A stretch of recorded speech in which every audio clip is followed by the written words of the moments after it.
Oo, madulas to, madulas to, madulas to. Yan o.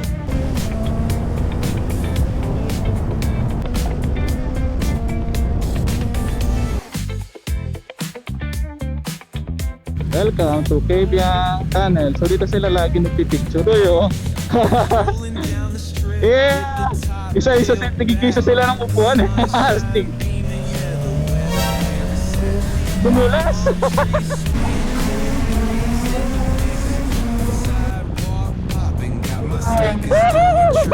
Aso! Aso!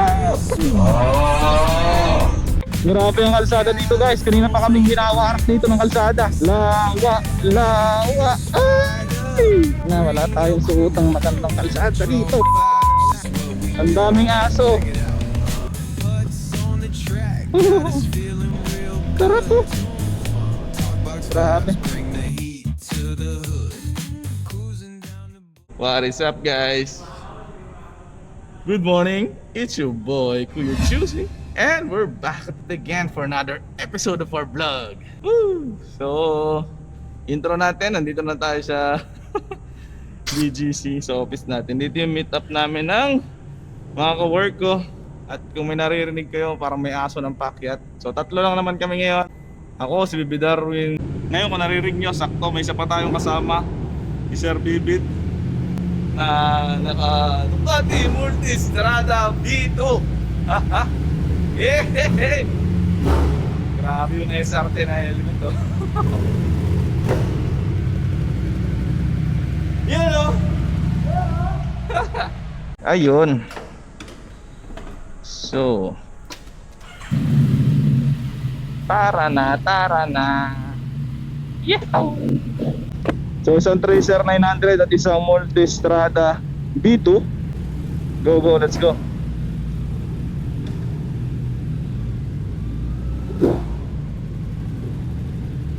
Let's go.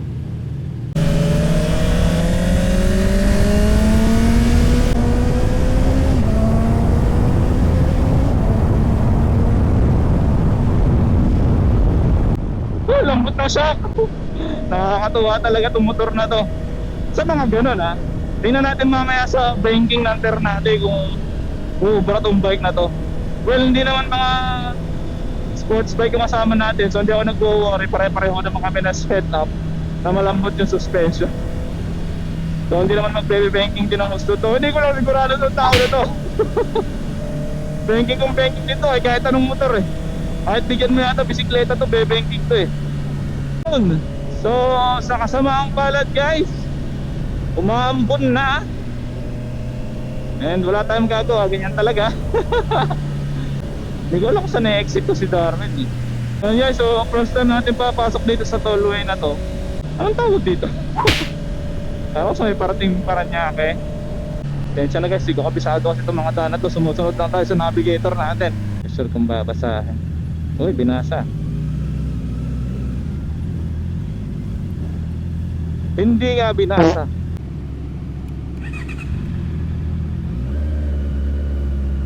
Hindi ko lang ba't ganun, pag daw nagpalagay ka ng 1 RFID, pag daw nakadumaan sa AutoSweep, pagdaan mo daw sa Easy Trip or sa mga toll ng Easy Trip, hindi daw babasahin. Totoo nga. So hindi ko alam kung anong parte na ng Cavite to. Hindi ko sure kung Bacoor ba or what. Wala akong makitang signboard o kahit SM man lang makita ko kasi mag may SM eh. SM City something, di ba? Bale nga pala guys, for this episode no, alamin lang natin kung goods ba si CBR 650R kapag mga long ride naman ang pinag-uusapan. Kasi ngayon yung ride natin is around gumigit mo lang 200 kilometers. So tingnan natin kung kamusta yung pakiramdam pag long ride dito sa motor na to. Kasi kahit paano na may DNA pa rin naman to ng sport. So tingnan natin kung mananakit yung likod natin. Ayun guys, so dun sa last vlog natin may nagtatanong or may nagre-request kung pwede raw ba natin i-compare si CX-6R ng Kawasaki at saka itong si Honda CBR 650R ng Honda. For you brother na nagtatanong, for me no, Hindi kasi pwedeng mag-compare yung dalawa. Though may DNA ito ng sports si CBR, eh sports touring pa din to. Hindi siya super sport. So, in terms ng power, yes, lacking ito compared sa CX-6R. 95 horsepower lang to, tapos nasa 120 yung CX-6R. Hindi mo may compare in terms ng power. Tapos in terms ng airco naman, since this is a sports touring bike, mas relax to or mas aggressive si CX-6R kasi super sport siya. Para sa akin bro, it depends kung ano yung preference mo talaga dun sa magiging bike mo. Kung gusto mo is yung agile, maganda sa turns, malakas ang power, CX-6R for sure. Pero kung ang hanap mo is yung mas relax or mas practical na bike, kung gagamitin mo siya pang daily or hilig kang mag-casual coffee riding, eh palagay ko mas ano to, mas okay piliin mo to. So ito na, ito yung daan papuntang Kabyang or papunta sa Nasugbu. So I think second chance na sana natin para masubukan to sa Twisties kasi sinerch ko, marami ring Twisties dito sa parte ng Ternate. Eh parang ano rin siya, maganda rin yung kalsada. Kaso nga problema, ganito na naman sitwasyon. Problema sa panahon ngayon, maulan na kasi. So guys, dito na tayo sa Ternate. So makikita natin kung maganda ba talaga yung kalsada rito. Hindi ako confident ngayon, basa yung kalsada.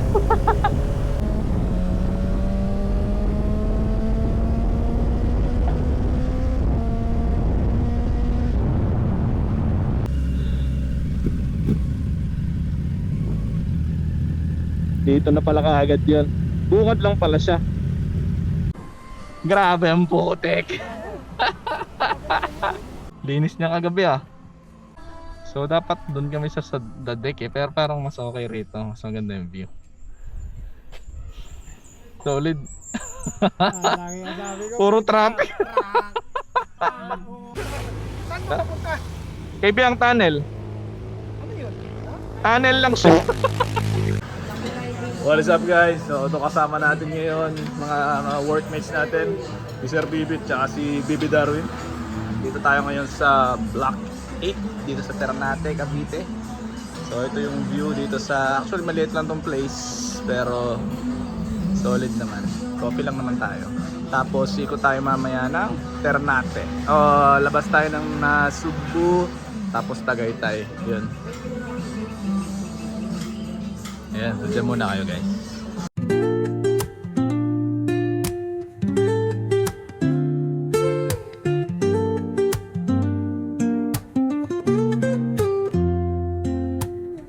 Woke up late, missed the morning glaze, but the sunlight hits in so many ways. Grab my shades and hit the streets, no plan. Chasing vibes like seashells in the sand. Radio hums a tune I can't name. What is up guys? Grabe ang putik ng motor. Laban na to. Medyo umaampon pa pero laban na. Inabot tayong tanghali dito pagpapatila eh. Muulan na naman. Aray mo. Let's go, let's go. Hindi tayo makaka-banking ngayon, basa ang kalsada. Pero sunod lang tayo rito kay Darwin. So after 3.5 hours of riding this bike, okay naman guys. Hindi siya masakit sa likod. Yun yung verdict natin dun sa kaya pa ni CBR 650R mag long ride. Yes, ito yung poging pwedeng pang long ride.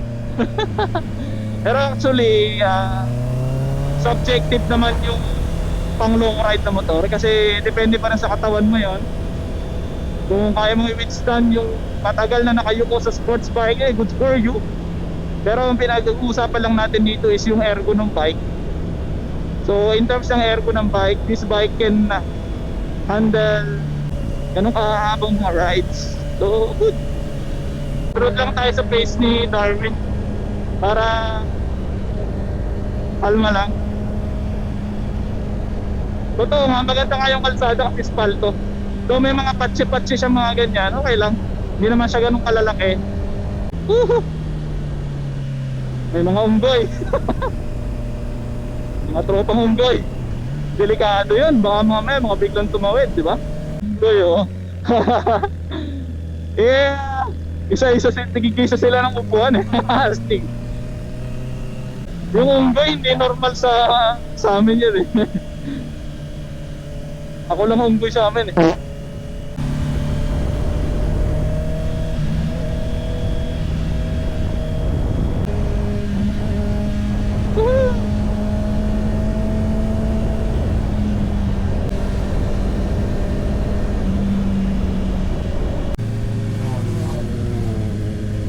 Yun, mga tropa oh. May ride sila oh. Uy, CBR. Ah, ito na pala yung Kabyang Tunnel. Okay. Alright. Welcome to Kabyang Tunnel. So dito sila lagi nagpipicture. First time ko lang makarating dito eh. Ha, kaya na sila ha. Nonchalant na lang yung aso. Kala ngayon dyan.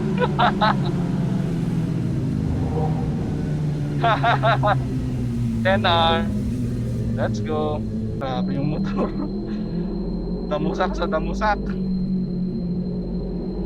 So ito na yung Kabyang Tunnel guys.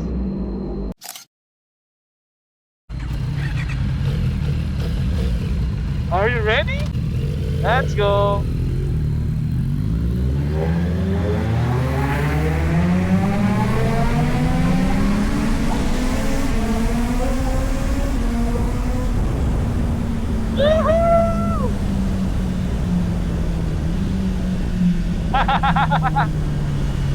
Sarap, ang tunog. Irit kong irit eh. Irit kong irit yung motor. Alright, diretso na tayo guys. Yun na yun, Kabyang Tunnel. May mga alon eh. Buti na maganda yung suspension natin. Uy, ganda oh. Woohoo!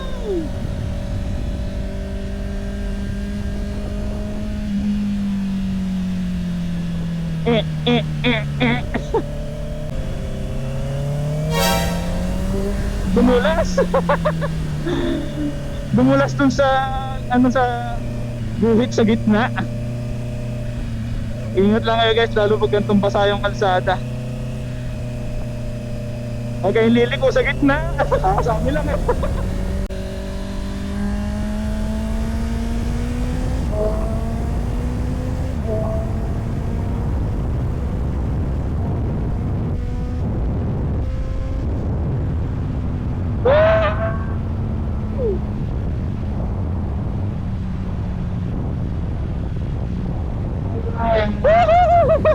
Aso! Aso! Aso!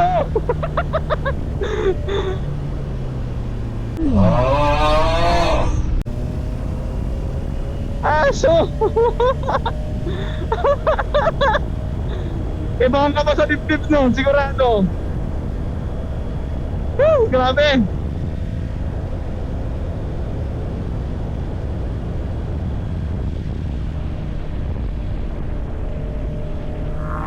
Woohoo!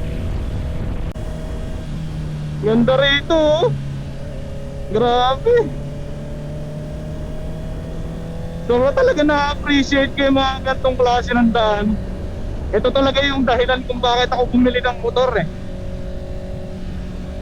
Maramdaman mo yung hangin, yung feels ng bukid. Ito yung mga talagang gusto kong marating ng nakamotor. Sobrang sarap sa pakiramdam, napaka-refreshing after a busy week. Parang you deserve something like this. Yes, nakakapagod yung pagmumotor, papunta rin sa destination. Pero pag nakakarating ka sa mga ganitong klase ng destination, parang na auto reset eh. Parang nawawala yung restriction sa life mo. Parang sarap lang ihinga ng malalim. Ano yan? Sarap po. Grabe.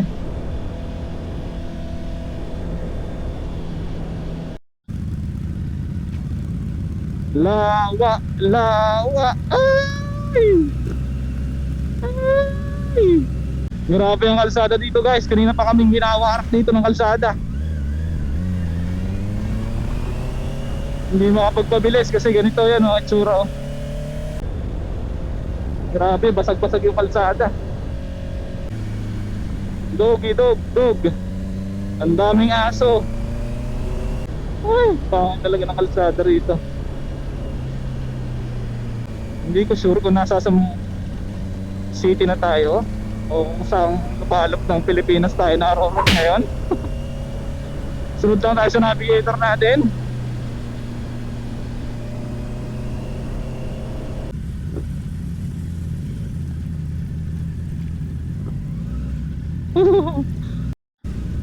What? Aray po, madulas to, madulas to, madulas to. Sabi ko na, madulas to, madulas. Ah, grabe. Aray po, madulas to, madulas to, madulas to. Sabi ko na, madulas to, madulas. Ah, grabe. Shit, muntik na tayo guys. Muntik na tayo, ang dulas ng gulong natin.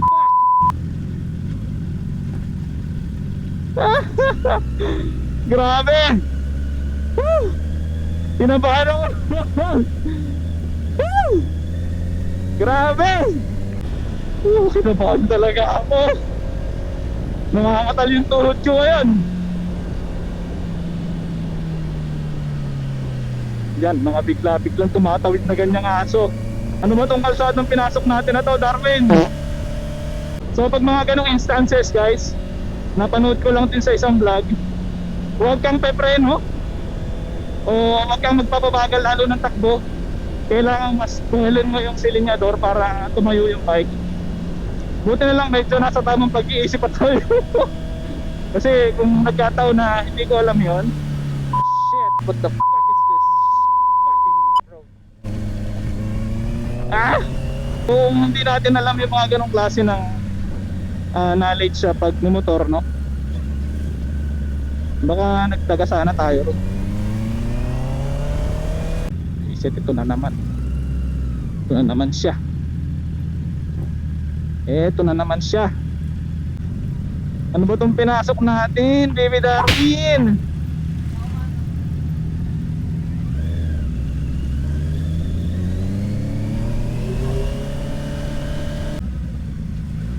Wala tayong suotang magandang kalsada dito. Putang ina.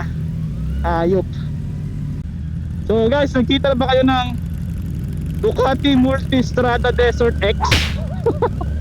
Ito yung Multistrada na dirt bike. Grabe, tignan nyo naman yung itsura. Diyos ko Lord. So expected ko na ganito magiging itsura ng motor natin kasi kita naman natin yung forecast ng weather. Talagang hindi okay. Tapos yun nga, malayo yung babagtasin natin. So expected na natin yan. Yun guys, so almost nasa Tagaytay na rin naman tayo. Tapusin ko na yung video natin. Baka abutin tayo ng lobat ng camera eh. So final verdict para sa ride natin today. Diyos ko po. So mahigit 200 kilometers, ilalagay ko na lang dyan sa video kung ilan exactly yung tinakbo natin.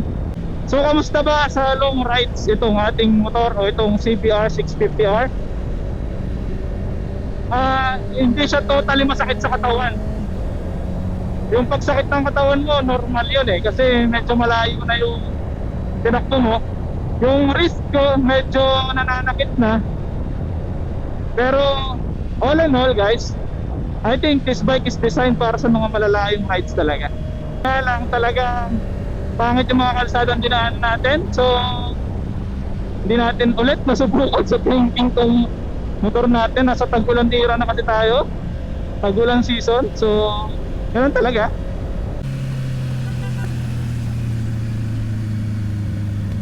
Yun, so ipapagas lang ako dito. So doon na sila, didiretso sila, ako liliko ako rito sa Payapa. Papagas lang ako rito. Ito ay tsura ng bike. Putik na putik. Shish, patindi-tinding kurkuran to. Ayun guys, so pang long ride ba si CBR 650R? Pwede, approve si Kuya Juicy. Hindi naman siya ganun katakaw sa gasolina. Kasi malayo-layo rin yung tinakbo natin eh. Ayan guys, so tatapusin na lang muna dito yung video guys. Kung nagustuhan niyo yung video, please don't forget to leave a like at mag-subscribe sa channel natin dyan sa baba. Again, this is Kuya Juicy and peace.